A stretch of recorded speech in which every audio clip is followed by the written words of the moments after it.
Los registros históricos de la humanidad datan de mucho tiempo atrás, pero desafortunadamente, comparado con la verdadera era de la raza humana, no datan de mucho tiempo.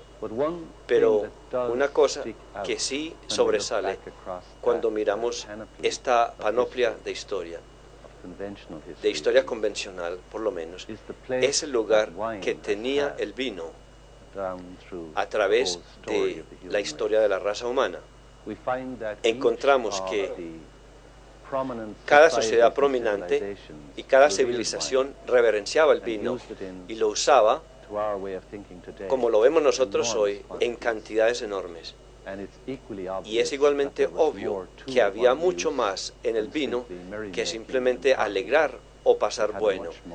Era mucho más, tenía un significado mucho más grande que lo que se ve en la superficie.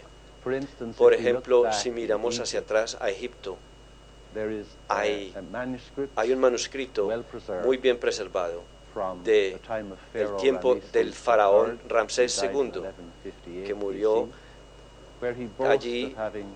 Él se jactaba de haber presentado una cantidad enorme de vino al principal dios de Egipto, Amón, para que usara en su templo. En Karnak, en Tebes, le presentó 59.588 botellas grandes de vino.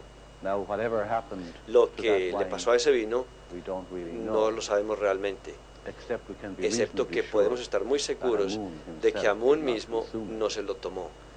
No obstante, Ramsés creía que el favor le regresaría a él en la vida posterior.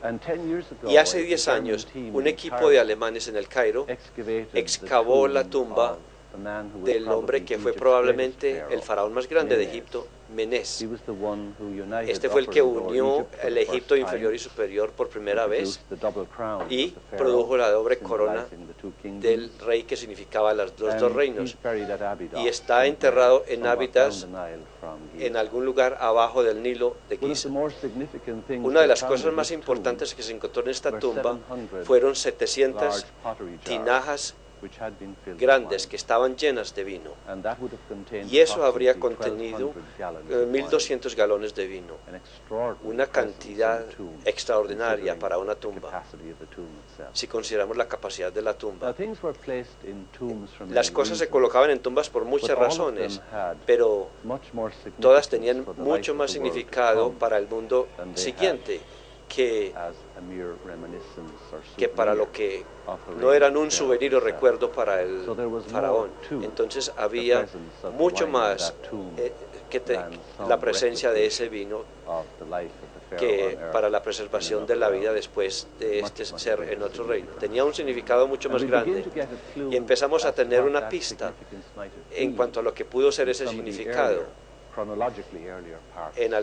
Eso lo encontramos en el Antiguo Testamento. En el libro de Deuteronomio, por ejemplo, se nos dice que Dios, pero la palabra en hebreo es dioses en plural. Dios dio el regalo del vino a la raza humana y lo usó para mantenerlos a raya.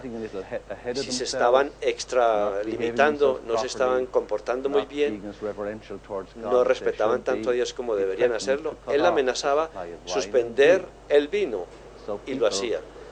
Entonces la gente, obviamente, eran muy influenciadas por el suministro de vino y se preocupaban para que no se los fueran a quitar. ¿Qué era lo que hacía el vino? No era simplemente una bebida alcohólica para celebrar o para perder las preocupaciones. Era mucho más que eso. Y la clave está en la primera línea del libro de Génesis, de la Biblia hebrea. En la lengua original dice algo que no entiendo. En el principio Dios hizo el cielo y la tierra.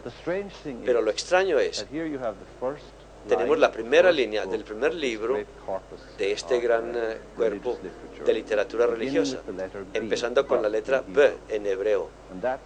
Y eso va en contra de la tradición hebrea, porque el libro debería empezar con la primera letra del alfabeto.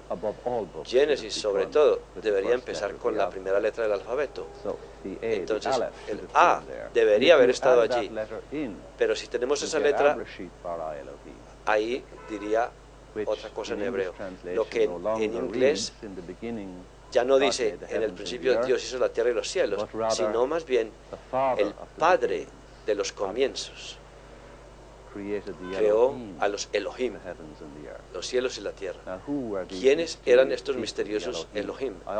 Yo siempre me pregunté cuando estudiaba hebreo, la Biblia hebrea, ¿por qué la palabra para Dios era plural? Realmente significa los dioses. ¿Quiénes eran estos dioses?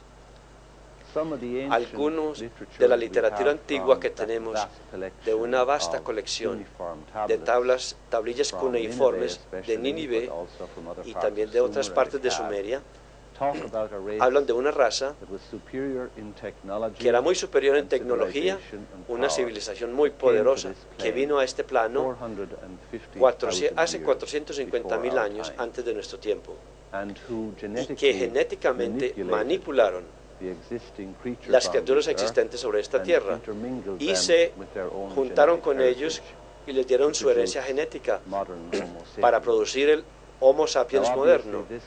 Obviamente,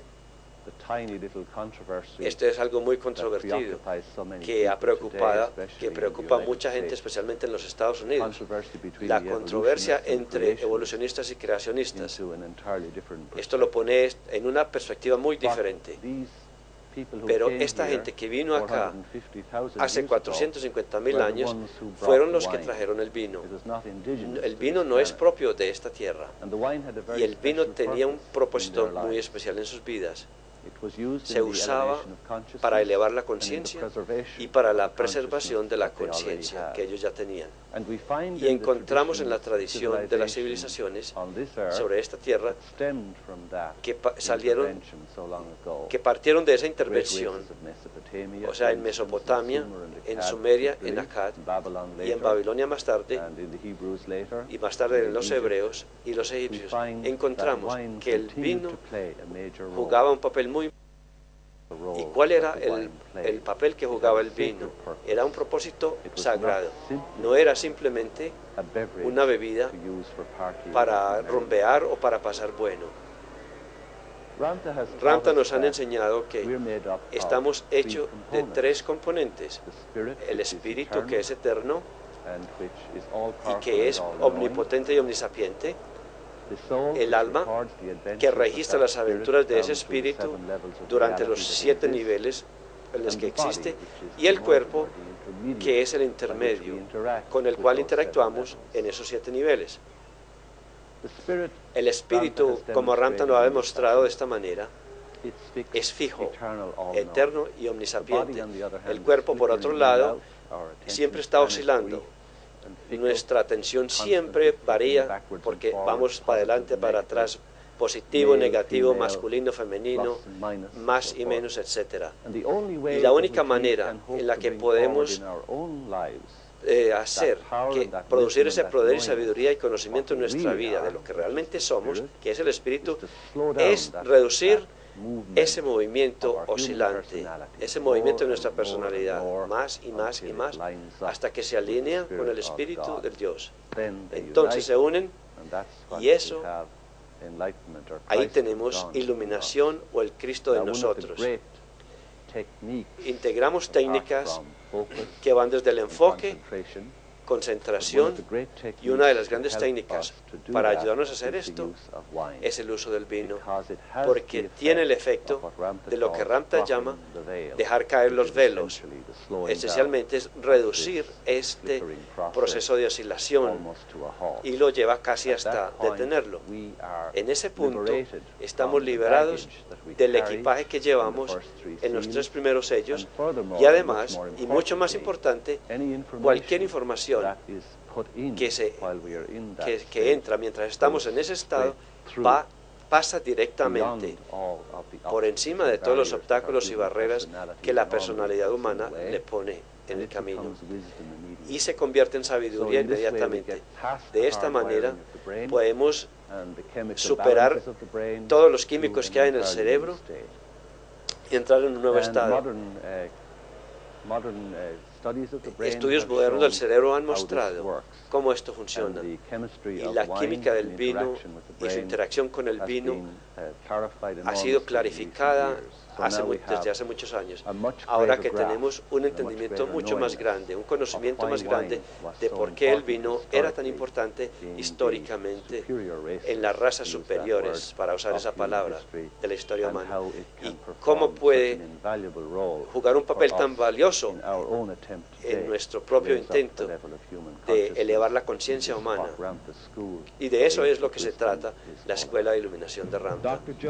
El Dr. Joe Dispenza, ávido investigador médico, explicará la neurofisiología y beneficios del vino rojo y el tabaco de la pipa. Ha sido un estudiante en la escuela durante más de 10 años. Cuando miramos a los beneficios del vino rojo durante los últimos 20 años, era considerado algo del folclore porque faltaba mucha información científica. La gente tomaba vino hace 20 años porque si uno tenía insomnio y quería dormir mejor, el vino le ayudaba a descansar. O si uno tenía anemia, el vino era, entre comillas, bueno para la sangre. Y los vegetarianos lo tomaban porque mediaba ciertas reacciones en el cuerpo que ayudaban a absorber minerales y nutrientes. Y la gente tomaba vino rojo si estaban mal del estómago o si tenían indigestión. Se suponía que ayudaba a la digestión. Y por supuesto todo el mundo sabía que el vino rojo era bueno para el corazón. Pero eso era el sentido de lo que la gente pensaba que eran las propiedades del vino, sin mucho ciencia. En los últimos 10 años la investigación ha sido muy buena sobre el vino. Sabemos ahora científicamente que el vino rojo tiene propiedades anticancerosas, ayuda en enfermedades degenerativas como la Alzheimer, ayuda en problemas circulatorios, enfermedades cerebrovasculares, ayuda a la memoria, y a causa de sus propiedades antimicrobiales también se sabe que fortalece el sistema inmune. La razón por la cual el vino rojo funciona tan bien en el cuerpo es porque han encontrado unos componentes llamados fenoles. Son antioxidantes y hay más de 200 fenoles en el vino rojo. Los dos más populares fenoles se llaman resveratrol y corsen, y probablemente se encuentran en más alta cantidad comparada con los otros 200 que no estoy mencionando. Sabemos que el resveratrol ahora, como antioxidante, actúa como el barredor de los radicales libres. Cuando uno está bajo cualquier tipo de estrés físico, emocional o químico, estas moléculas altamente cargadas entran por la corriente sanguínea y se encuentran con la pared de la célula. Y como están altamente cargadas, cuando llegan a la pared celular, la dañan, y ese tamaño se llama envejecimiento. El resveratrol ayuda, como por decir algo, a limpiar la tubería. El resveratrol también es bueno contra el colesterol, las proteínas, ayuda mucho en el colesterol. Y esto es importante cuando hay enfermedad del corazón. También se convierte en el transresveratrol, que inhibe la producción de oxígeno en el cuerpo, y se ha mostrado científicamente que ayuda contra el cáncer de la mamaria. Han tomado animales de laboratorio y les han creado tumores, y se han dado cuenta de que con el uso del vino rojo el tumor no aumenta su tamaño. Algunas de las propiedades, en cuanto a las propiedades antimicrobiales, ayuda a matar bacterias como la salmonela y otras que los productos comerciales ni siquiera pueden acabar. Estos son algunos de los beneficios del vino, pero esa no es la razón por la que tomamos vino en la escuela. Estos beneficios de salud son como los efectos secundarios. Tomamos vino rojo en la escuela porque su efecto en el cerebro. Hay otro químico que se llama el óxido nítrico. Es muy parecido al óxido nitroso, que es un anestésico que usan en la dentistería. Pero el óxido nítrico es como una hermana de este. El año pasado, unos norteamericanos ganaron el premio Nobel por sus investigaciones sobre el óxido nítrico. Y hay muchas cantidades que podríamos mencionar aquí sobre los beneficios del óxido nítrico en el cuerpo. Pero vamos a enfocarnos en un par de ellas. La primera, sobre el óxido nítrico, cuando entra al cuerpo, produce una gran cantidad de dilatación. Se relajan los vasos sanguíneos, y ahora sabemos que el área,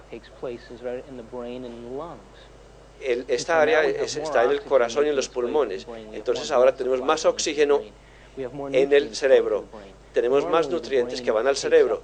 Notablemente el cerebro consume el 20% del consumo de sangre del cuerpo. Cuando hay óxido nítrico, eso aumenta. Entonces, si tenemos más suministro de sangre en el cerebro, tenemos más oxígeno en el cerebro. La segunda razón es que él entra a un neurotransmisor. Lo que hace un neurotransmisor, hay áreas en la célula que son selectivamente permeables para que las moléculas entren y salgan. Y el óxido nítrico hace que esos receptores se vuelvan mucho más permeables. Si miramos a una célula nerviosa, se ve como un gran roble. Tiene sus ramas tridimensionalmente moviéndose en todas las dimensiones. Y las ramas se juntan y forman una especie de tronco. Y lo contrario sucede, la neurotransmisión se mueve en esta dirección. Básicamente tenemos billones de esas neuronas en el cerebro y están conectadas una a otra. Las áreas donde se conectan se llaman conexión sináptica. Nosotros hacemos conexiones sinápticas en el cerebro cuando reunimos conocimiento, información, y lo hacemos en nuestra vida por medio de la experiencia que tenemos o cuando memoramos hechos y datos de libros o información que está disponible para nosotros en los textos. Entonces, reunimos información de una de esas dos maneras, y la manera como aprendemos es por medio de un proceso llamado ley de asociación. La ley de asociación dice que voy a asociar un nuevo concepto con algo que yo ya sé. Entonces, si yo digo rojo, tú dirías manzana, porque tu cerebro tiene una base de datos de lo que es rojo. Entonces, básicamente hacemos estas conexiones en nuestro cerebro a través de la asociación. En la Escuela de Iluminación de Ramtha, la ciencia del cerebro que aprendemos es que nuestra conciencia siempre está asociada con gente, lugar, cosas, tiempos y eventos, y reunimos estas asociaciones a través de los sentidos, y la razón por la cual lo hace un ser humano es para que el cuerpo humano sobreviva.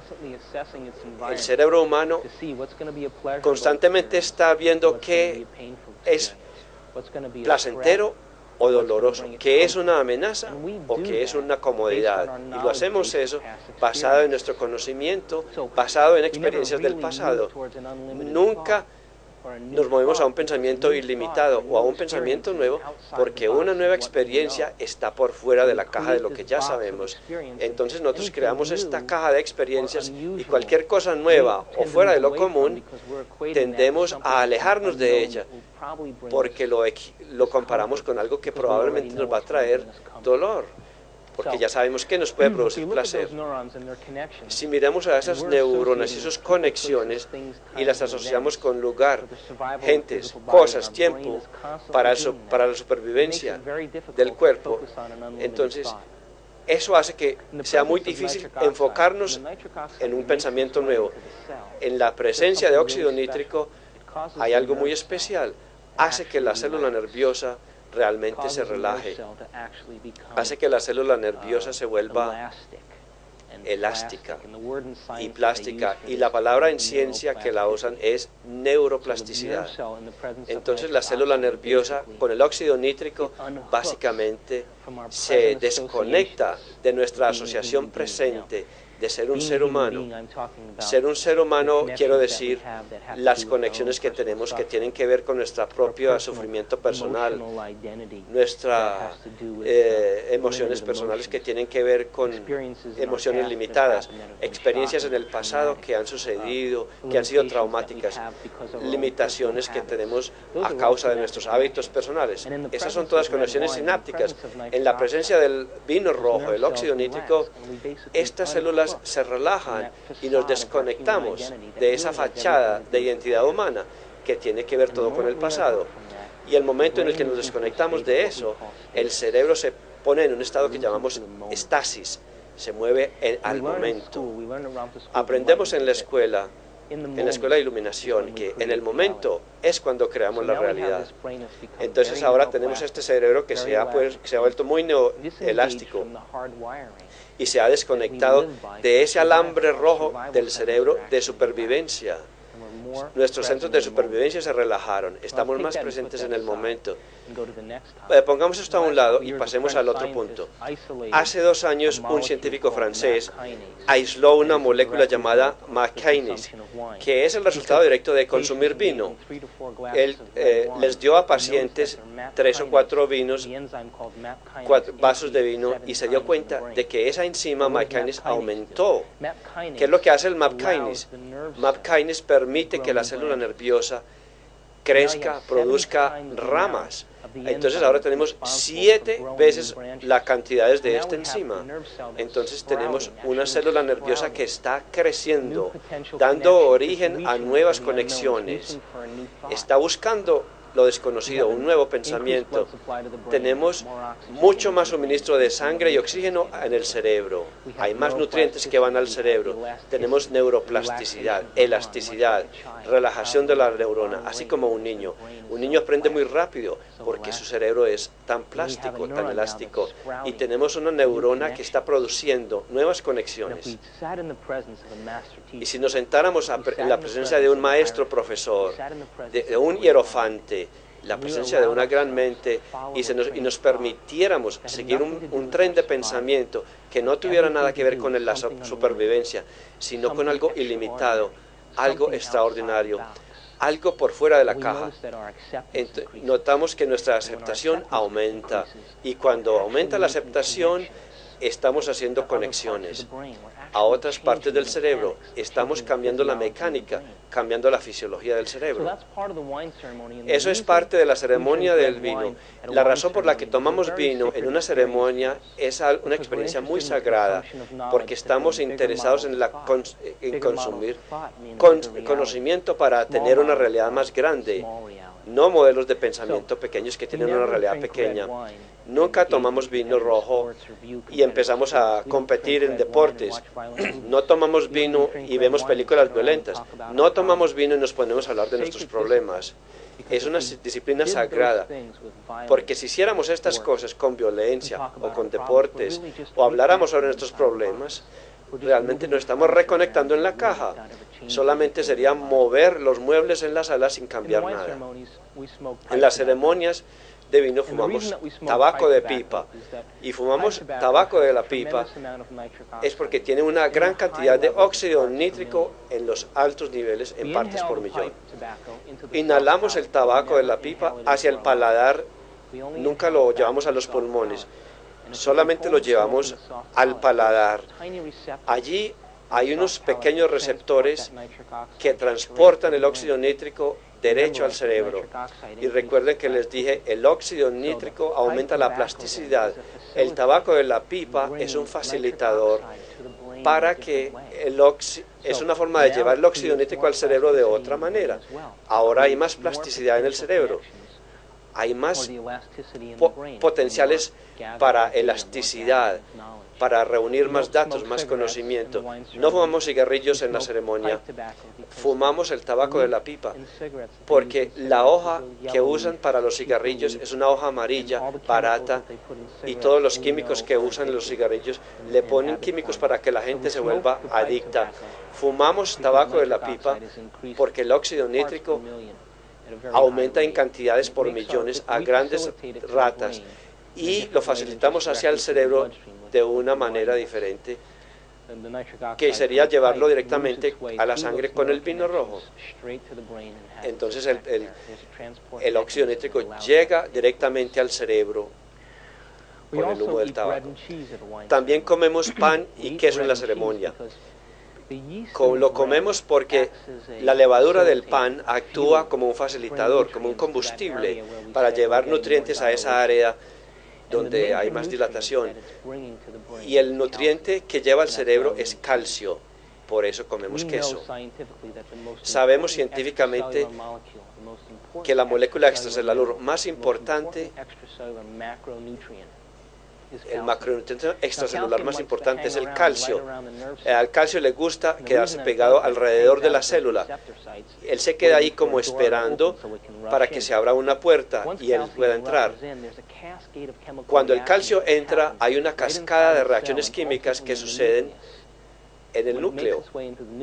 Cuando llega al núcleo, puede cambiar la genética, puede cambiar la actividad enzimática, puede cambiar la producción de proteína, producción de hormonas, puede hacer que la fisiología de la célula cambie. Esa es por la razón por la cual hay nuevas conexiones sinápticas. Y esto sucede a una rata alarmantemente rápida y sucede en momentos. Entonces pensamos en esto ahora. Estamos sentados ante la presencia de una gran mente, un gran maestro profesor, y nos está dando conocimiento e información que está por fuera de la caja de aceptación humana. Y nuestro cerebro se está volviendo muy neuroplástico, está desconectado de ese alambre caliente, y estamos desconectándonos de los centros de supervivencia, y las neuronas están produciendo nuevas conexiones. Estamos reuniendo conocimiento e información y durante todo ese proceso el oxígeno está yendo al cerebro para que haya un metabolismo más rápido. Y cuando seguimos una cadena de pensamientos, nos movemos a través de las diferentes partes del cerebro y esas neuronas se desconectan de nuestra identidad del pasado, de nuestra propia limitación y empezamos a conectarnos a conexiones divinas, a modelos de pensamiento más grandes que están por debajo, por fuera de la caja.